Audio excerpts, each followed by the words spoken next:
Let's go on a food trip. The heart of Japanese food. Japanese food is super special. It's not just about the taste, but the entire experience that comes with it. It's like art, really important to their culture, and something they're really proud of. What makes it special? It's the attention to detail and the respect for tradition. They use super fresh ingredients that are in season, ensuring that every dish is as flavorful as possible. They're really careful about how they make it, taking time to perfect each element of the dish. And they really respect nature. This respect is evident in the way they source their ingredients and prepare their meals. It's not just eating, it's a whole experience. From the presentation to the ambiance, everything is designed to enhance the dining experience.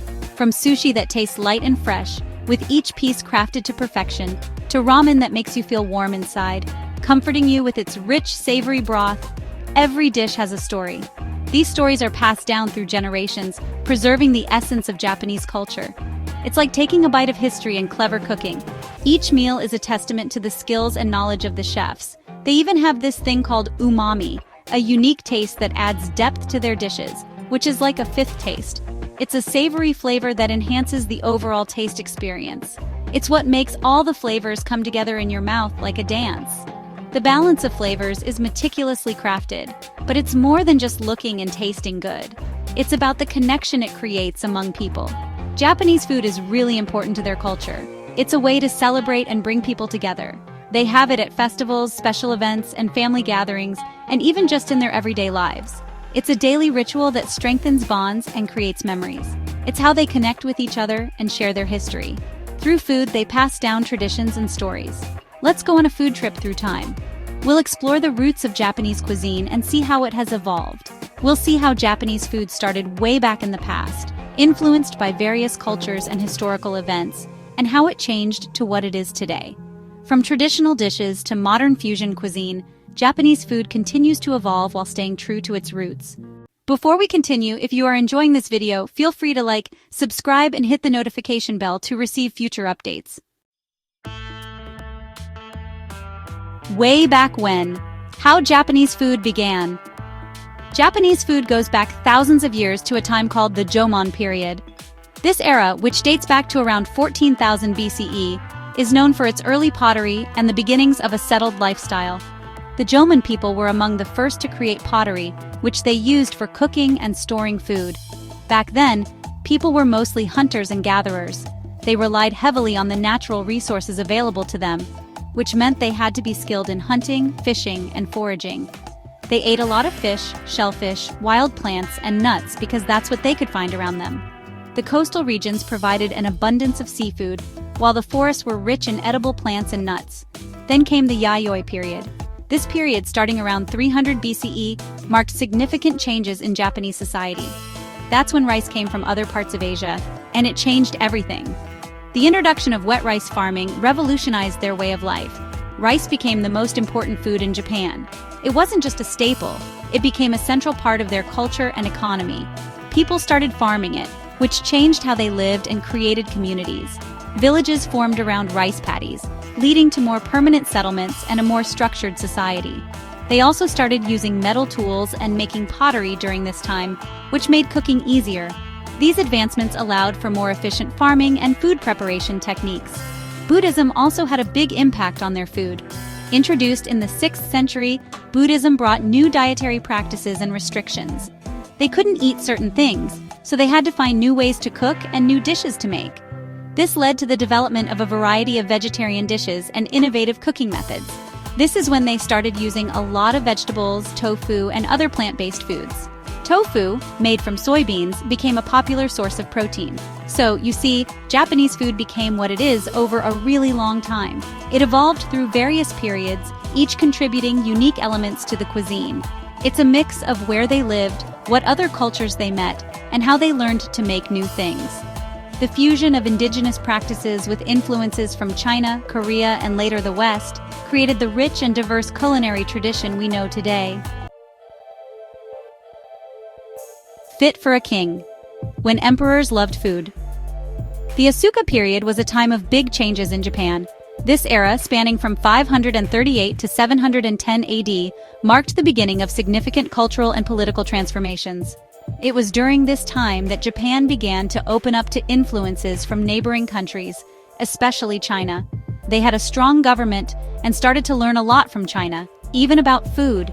The Chinese influence was profound, impacting not just governance and religion, but also the culinary practices of the Japanese elite. The emperors loved Chinese food so much that they started using chopsticks, drinking tea, and having fancy banquets, just like the Chinese. These banquets were elaborate affairs, showcasing the finest ingredients and the most intricate cooking techniques. They also liked the Buddhist temples, which is where they got the idea for Shojin Ryori. Buddhism, introduced from China, brought with it a new way of thinking about food and its preparation. It's a really special vegetarian way of cooking that follows Buddhist rules. Shojin Ryori emphasizes simplicity, mindfulness, and respect for all living things, making it a unique and spiritual culinary practice.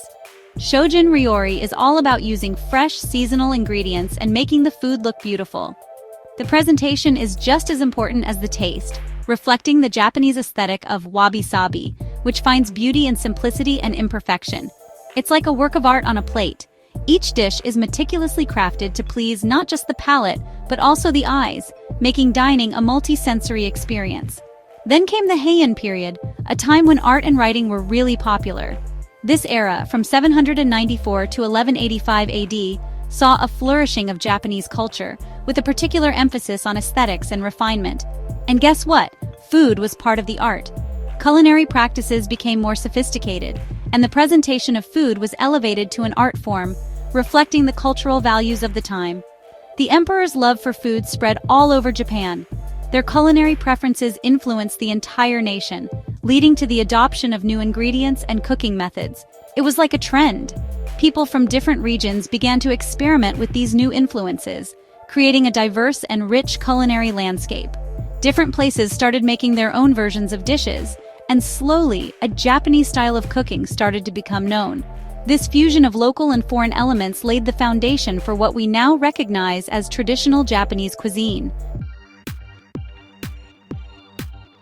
Food like Zen, simple is beautiful. The Kamakura period, an era from 1185 to 1333 AD, was a time when samurai warriors were super important. They had a new government and a new way of life. They really liked Zen Buddhism, which is all about keeping things simple, being disciplined, and being mindful. It's like being calm and thoughtful.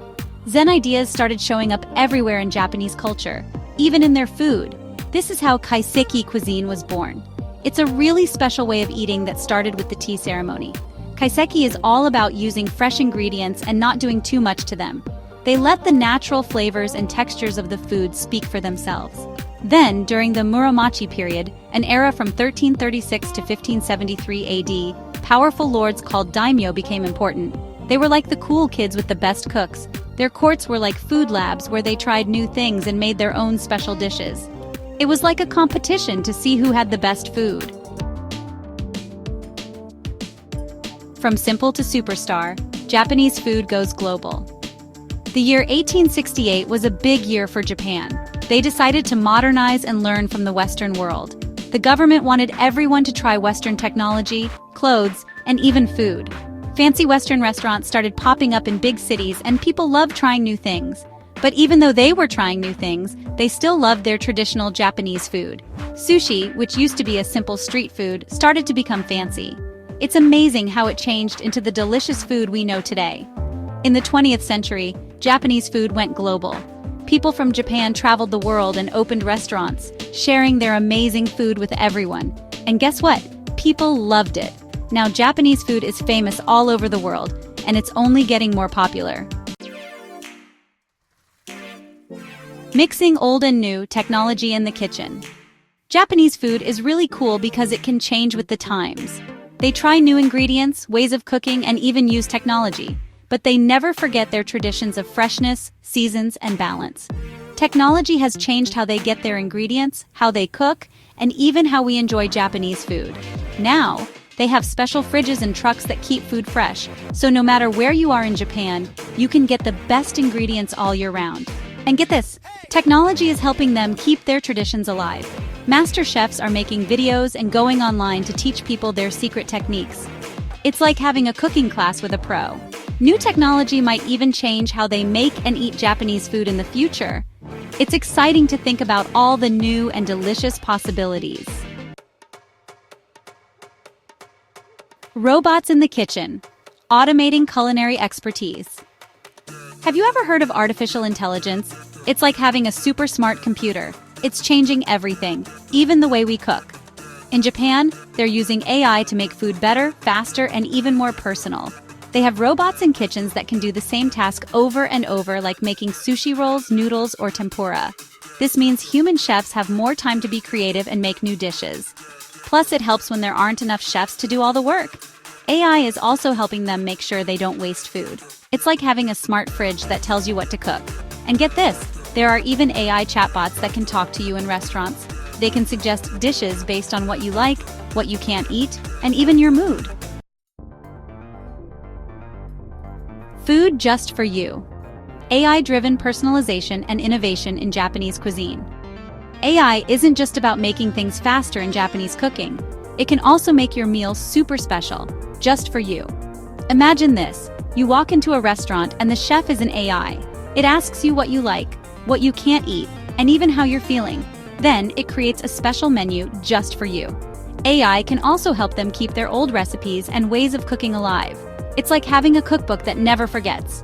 By looking at old recipes and techniques, AI can help young chefs learn the traditional ways and maybe even come up with new ideas.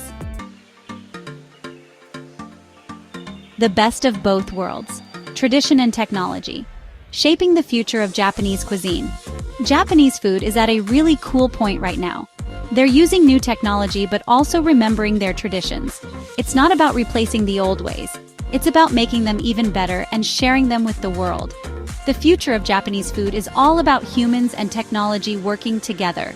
Robots and AI can help with the hard work, but it's the chefs, their creativity, passion, and skills that make Japanese food so special. From smart ovens to eating food in virtual reality, who knows what the future holds? One thing's for sure, Japanese food is going to be delicious and exciting for a long, long time. Thank you for watching. If you enjoyed this video, feel free to like, subscribe, and hit the notification bell to receive future updates.